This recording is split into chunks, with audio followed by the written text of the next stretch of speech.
From the Cronkite Studios in downtown Phoenix, this is Cronkite News. Tonight's the last major Super Tuesday for presidential primaries, with California and 5 other states casting their ballots. Cronkite News has team coverage on the latest results. Plus, apartment communities in the valley are cracking down on smokers. Find out why managers are wanting local smokers to butt out. And be careful. We'll take a look at the recent increase of bee attacks and what you can do to stay safe. Cronkite News starts now. Good evening and welcome to Cronkite News. I'm Katie Burge. And I'm Eddie Keller. Thanks for joining us. Leaders of the Democratic Party say now is the time to unite. But as voting takes place on today, the last big primary day, Bernie Sanders says he isn't backing down. The biggest state up for grabs today, California, where Cronkite News reporter Alex Capriello is live with the latest. The California primary is typically an afterthought. However, this year, the candidates crisscross the state. Earlier this week, Bernie Sanders was on the Santa Monica Pier just 6 blocks from here, mingling with potential voters. Today, the turnout was steady at the polling location I visited, and there were a large number of Bernie Sanders supporters despite his dwindling chances of wresting the Democratic presidential nomination from Hillary Clinton. I think that this primary process has brought back the spirit of what a primary process should be, which is a debate about the topics and the issues. And, I think for a lot of Bernie supporters, it's not so much about the numbers, but about the ideas, which I think was his goal in the first place. I really want the agenda of Bernie Sanders to be heard.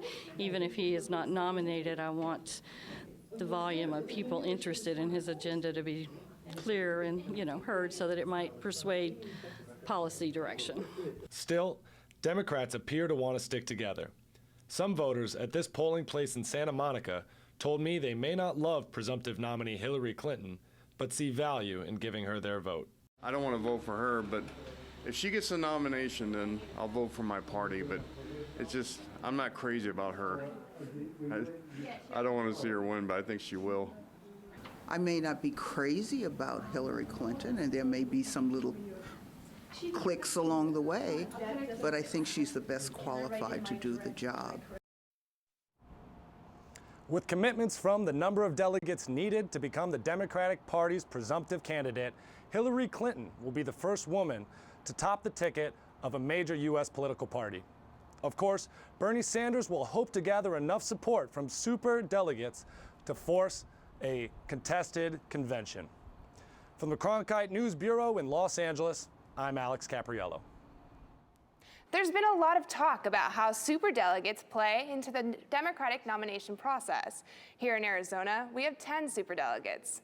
5 have committed to Hillary Clinton, 2 are supporting Bernie Sanders, and 3 haven't committed to anyone so far. We talked to Luis Heredia, who likes to be called an unpledged delegate rather than a superdelegate. He says his support is more about party unity rather than the nominee. So debate is healthy, and so I just believe that if we're going to be true Democrats, we're going to be willing to work together to come out to meet all members of our Democratic Party. In addition to the 10 superdelegates, there are 75 Arizona delegates who were allotted in the presidential preference election. 42 of those delegates went to Hillary Clinton and 33 to Bernie Sanders. It's important to note that California isn't the only state holding a primary tonight. Voters in Montana, New Jersey, New Mexico, North Dakota, and South Dakota are casting their ballots today for Hillary Clinton or Bernie Sanders. This is the 5th and last Super Tuesday in the primary season. As Californians were headed to the polls today, voters in Arizona were hearing back on 2 petitions complaining about the problems with the state's presidential vote in March. The White House said one petition calling for a new vote is a matter for state courts. It said the second, demanding a probe of possible voter suppression, is being addressed by a Justice Department investigation. Not everyone is willing to wait. The Lawyers Committee for Civil Rights Under Law sued Maricopa County elections officials over the March voting. This lawsuit is important because every vote counts and every voter counts. And one voter that's disenfranchised because of a bad election administration issue is one too many. Arizona faced strong criticism for long lines during the presidential preference election in March. County officials say they've taken steps to make sure the same thing doesn't happen in the upcoming primary or the general election in November. Meanwhile, House Speaker Paul Ryan blasted Donald Trump at a press conference that was supposed to be focused on uniting the Republican Party. Ryan said last week that he would back Trump, but today he specifically addressed Trump's comments on the judge presiding over the Trump University case, saying that Trump's comment on the judge being unqualified because his parents came from Mexico is absolutely unacceptable. I disavow these comments. I regret those comments that he made. I don't think claiming a person can't do the job because of their race is sort of like the textbook definition of a racist comment. And earlier this afternoon, Donald Trump released a statement saying that his comments regarding the judge on the Trump University case have been misconstrued. He said it was unfortunate that his comments have been seen as a categorical attack against people of Mexican heritage. They're called payday loans, small, short-term loans that are due on the borrower's next payday. While some call these loans a lifeline, critics call them debt traps. Cronkite News reporter Wafa Shahid joins us from our Washington bureau with details of new government rules that are already facing strong opposition from lenders. The Consumer Financial Protection Bureau is proposing new restriction on payday lenders. The goal? To help low-income borrowers avoid excess debt. But critics say the feds should back off. This is a product that is working. If people tend to use it, it means that it's doing what they want it to do. The rule would require payday lenders to ensure that borrowers can pay back the loans they take out and would limit the number of times they can get a loan. Whether that's good or not depends on who you ask. No matter what color, race, background you are, you're going to be underwritten to the same thing, which is your ability to repay, as it should be. So, it doesn't sound like a policy solution, and we sort of get ridiculed for it, but the thing to do is to do nothing. Doing nothing doesn't sit well with those who say these high-interest loans prey heavily on minority groups. This issue of small dollar credit affects millions of Americans. There are more payday loan stores in America than McDonald's. And they're living paycheck to paycheck, but they are predominantly below the national average income and more likely to be of color.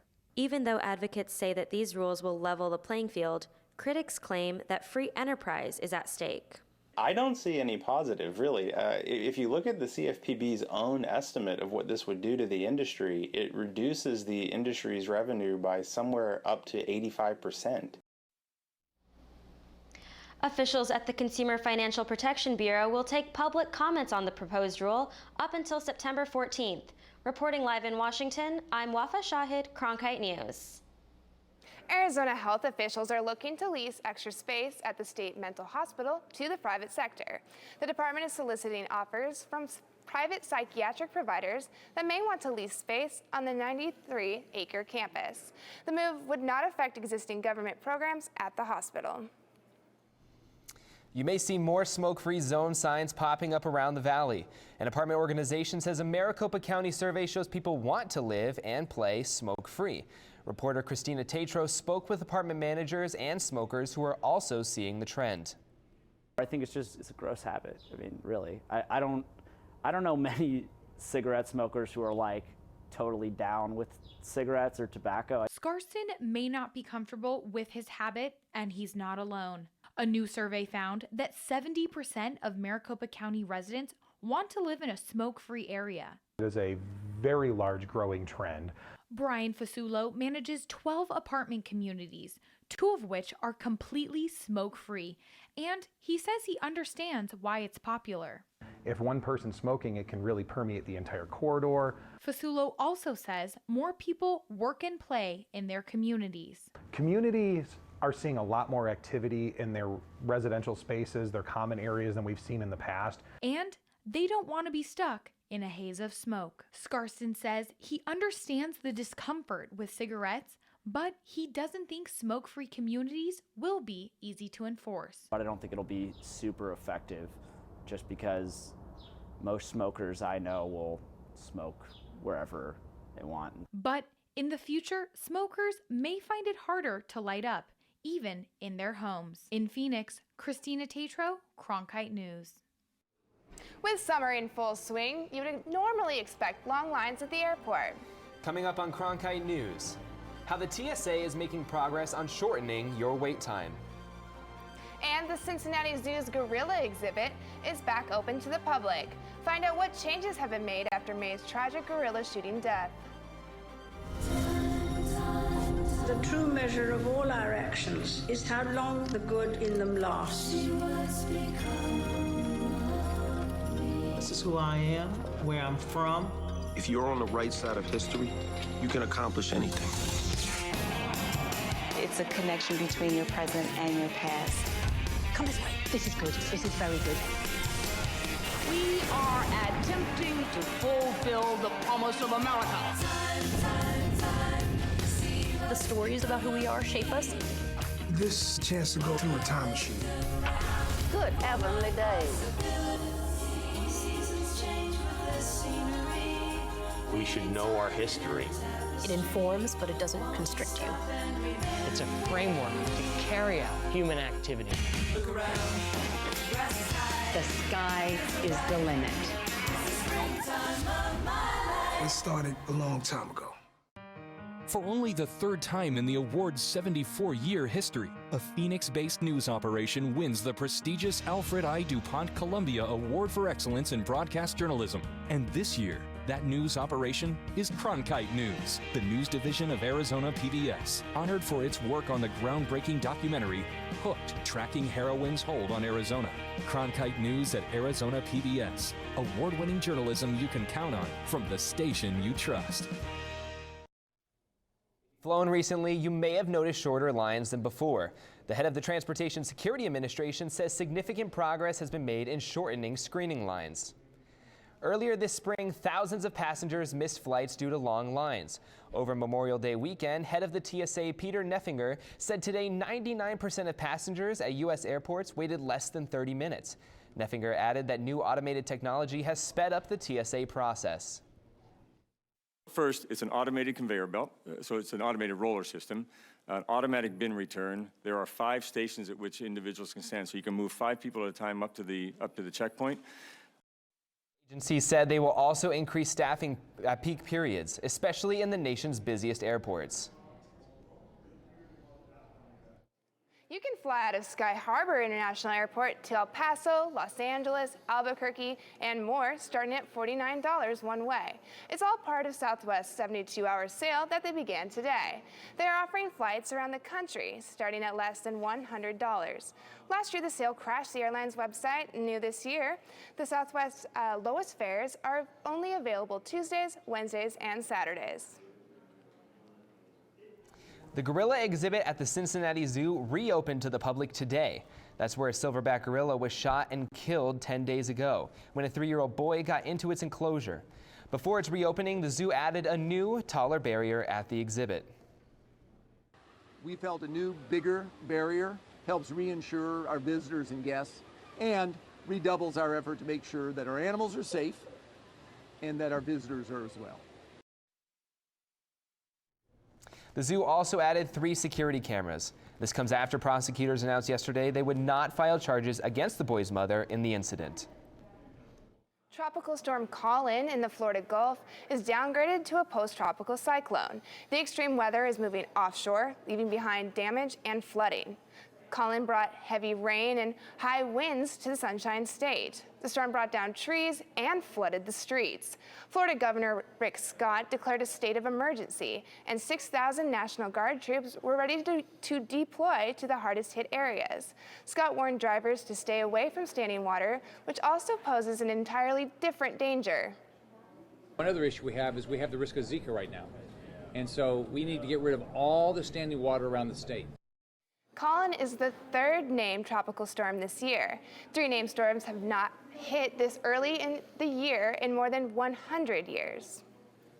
Beachgoers beware. Sea lice are popping up along the Gulf Coast. Sightings so far are along the Panhandle, but biologists say the sea lice will move south along the coastline. Sea lice are jellyfish larvae. They have the same stinging cells as fully grown jellyfish and will leave a rash. Plus, they're microscopic and impossible to spot in the water. Sea lice are most active April through August. The debate over Mexican gray wolves continues. And now one group is looking to help them find freedom. Coming up on Cronkite News, find out the latest in the fight to preserve these endangered animals. And it's all we've been buzzing about lately, bee attacks across the valley. We met with experts to find out what you can do to prevent from being attacked. In the middle of rather a drama. I've been thinking about the circumstances of the crime and the nature of love. It's romantic, is it? Isn't it? Seems to me as if the answer is right in front of you. I'm a high-functioning sociopath. You are being irrational. Need to go. Will you do a blood test? No. You want to hit me now? Do you think that makes me a wicked woman, sister?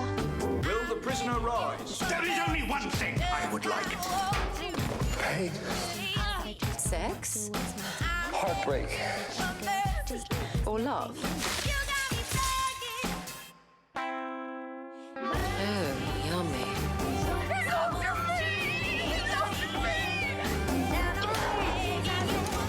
Stop it! Papa? Is everything all right in there? This is a box that showed you a world beyond your own. It was just a box, but the world has changed, and so have we. And now the box can be almost any size or shape.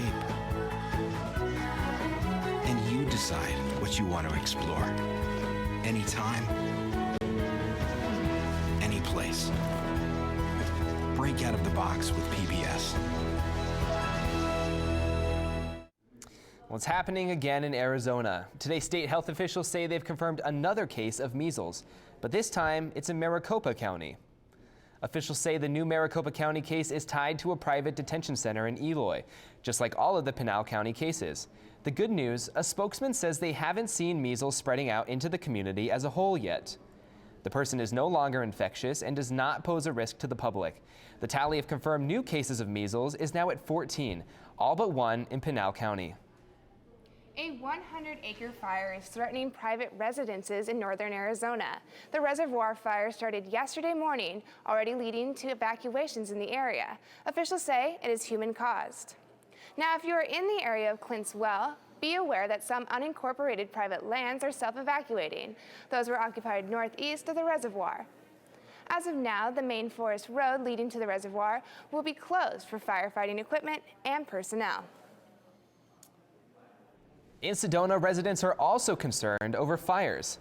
This comes after 3 lightning-caused wildfires were allowed to burn for weeks. The Coconino National Forest managed the fires as a way to cut down on heavy fuels on the forest floor. The smoke clouded Sedona, leading to reduced speed limits on I-17 near Munns Park, also settling over parts of the Verde Valley. In a public meeting tomorrow, forest officials will explain how they decide whether to let fires burn or to suppress them. Arizona is one of 6 states in the U.S. where Africanized honeybees are located. The dangerous bees don't have a common location, but many Phoenix hikers are likely to come across them. Reporter Crandall Brantley spoke to hikers and park rangers at South Mountain Park about their bee safety. Just like snakes and scorpions, bees are a part of the natural environment on a Phoenix hiking trail. They are known to build their nests and hives in several places throughout a trail. But according to Park Ranger Elizabeth Smith, nothing more important than to be prepared. Backyards, trees in bloom, under rocks and crevices in the ground are all areas you may find a beehive. City of Phoenix Park Ranger Elizabeth Smith says South Mountain Park has a protocol in place when hikers are in danger. Something where there was a beehive very close to a trail, something that just gave us an indication it could be a problem. What we will do is either call a company in to remove the beehive, or we'll close off the trail for a period of time until the activity has lessened or stopped altogether. This time of year, bee removal specialist Kevin Shannon is running from call to call, mostly to remove bees from valley homes. The African bee really arrived here about 15 to 20 years ago, and slowly but surely that population has increased. So things started getting really bad for us about 5 to 10 years ago, and they're progressively getting worse. South Mountain Park hiker Kai Knight isn't afraid of bees, but says he and his father have dealt with swarming bees on the trail. He saw one bee come, so he swatted it away. I don't know if he killed it or not, but then all of a sudden a whole bunch of bees swarmed us, and then we just had to run back down. And if you're attacked by bees, it's important to stay calm and take off running up to a half a mile. You can't really zigzag on a trail, so just run straight and just keep running. You might get stung by 1 or 2 or 3 or 10 or 14 or 50 bees, but it's not the same as standing there and getting stung by 1,000 bees. Wearing unscented lotion, bright colors, and long sleeves are all recommended precautions while you're hiking. Ranger Smith also mentioned that wearing headphones can be a huge distraction on the trail because you can miss out on hearing the bees buzzing in your direction. Crandall Brantley, Cronkite News. The Mexican gray wolf battle continues. Now one group is looking to jump into the legal fight. Defenders of Wildlife, the Center for Biological Diversity, Wild Earth Guardians, and the New Mexico Wilderness Alliance all filed a motion saying the state has no authority to block the release of the predators. The wolves are in parts of southern New Mexico and Arizona, but New Mexico is seeking a temporary restraining order that would require the U.S. Fish and Wildlife Service to get state permission before releasing wildlife, including wolves in New Mexico. This is fighting the federal agency's insistence that it continue with the wolf recovery program, despite opposition over releases and no updated recovery plan. It's a slam dunk for the community, and it's all thanks to a former NBA star. Coming up on Cronkite News, we take you onto the court and show you how a former Phoenix Sun is teaching a new group of young stars through the gift of basketball.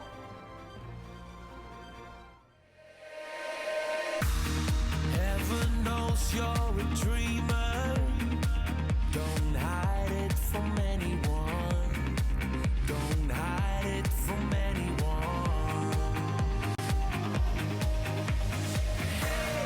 Would you believe me if I said we are here for a reason now? This is our life. This is what counts. This is for us. I will go anywhere for you.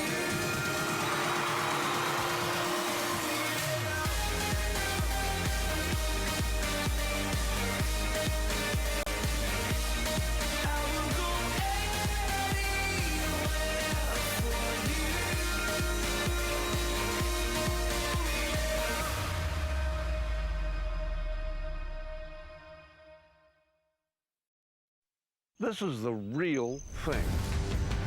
This is where we were born.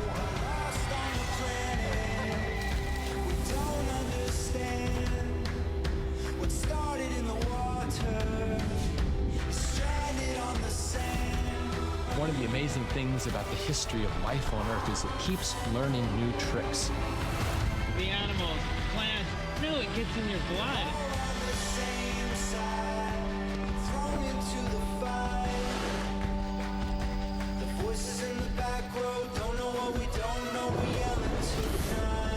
Everything's interconnected. We've got to begin to tell a new story, a story about interaction. It's something that really touches my heart. There's just massive life everywhere. It's just magic. The Stephen Hunter Basketball Academy is back in session. Cronkite News reporter Lindsay Wisniewski was there to see how the camp is kicking off its second year. Former Sun center Stephen Hunter believes in giving back. After spending a season in Phoenix and nearly a decade playing professionally, Hunter returned to the Valley to serve as a community ambassador for the Suns and also to build up his foundation, which holds a Stephen Hunter Basketball Academy each year. When I grew up, we didn't have a lot of these type of programs that are available today. And, you know, I'm in a position now where I can come back and help kids and use some of my network of people to gather around and help this cause. For Hunter, the Academy isn't just about basketball. It's about having an impact on youth in the community. The 2-week camps, held throughout the month of June, teach both basketball and life skills, including teamwork and communication. My favorite part is the kids, you know, just their responses, just, you know, the joy of them being here. You know, their faces light up when, you know, they're around me and they get to talk to me and ask me questions about the NBA and ask me questions about how did I, become where I am today. So just putting a smile on the kids' faces and being a positive role model and mentor to them is the best part about being here. The Stephen Hunter Basketball Academy reaches out to underserved communities of children ranging from 8 to 14 years of age. At least half the kids attending this year are here on scholarship. We raised money by just going out and asking businesses, asking individuals if they'd like to donate, and we're really excited that we got so much scholarship money. So there's a lot of kids out there that absolutely would love this camp. The Academy's goal for next year is to raise enough scholarship money so every kid who wants to attend will be able to afford it. In Phoenix, Lindsay Wisniewski, Cronkite News. The next session will begin June 20th. If you want to enroll, each student will receive a jersey and water bottle. The cost is $550 per student. Cronkite News is proud to be the news division of Arizona PBS. Here's what's coming up on Arizona Horizon and PBS NewsHour.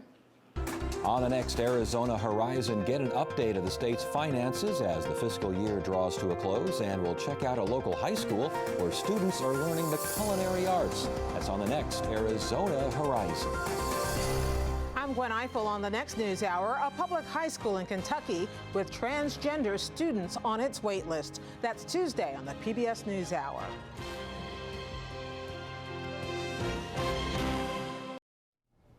That's it for Cronkite News tonight. Thanks for joining us. For top Arizona stories anytime, go to cronkitenews.azpbs.org.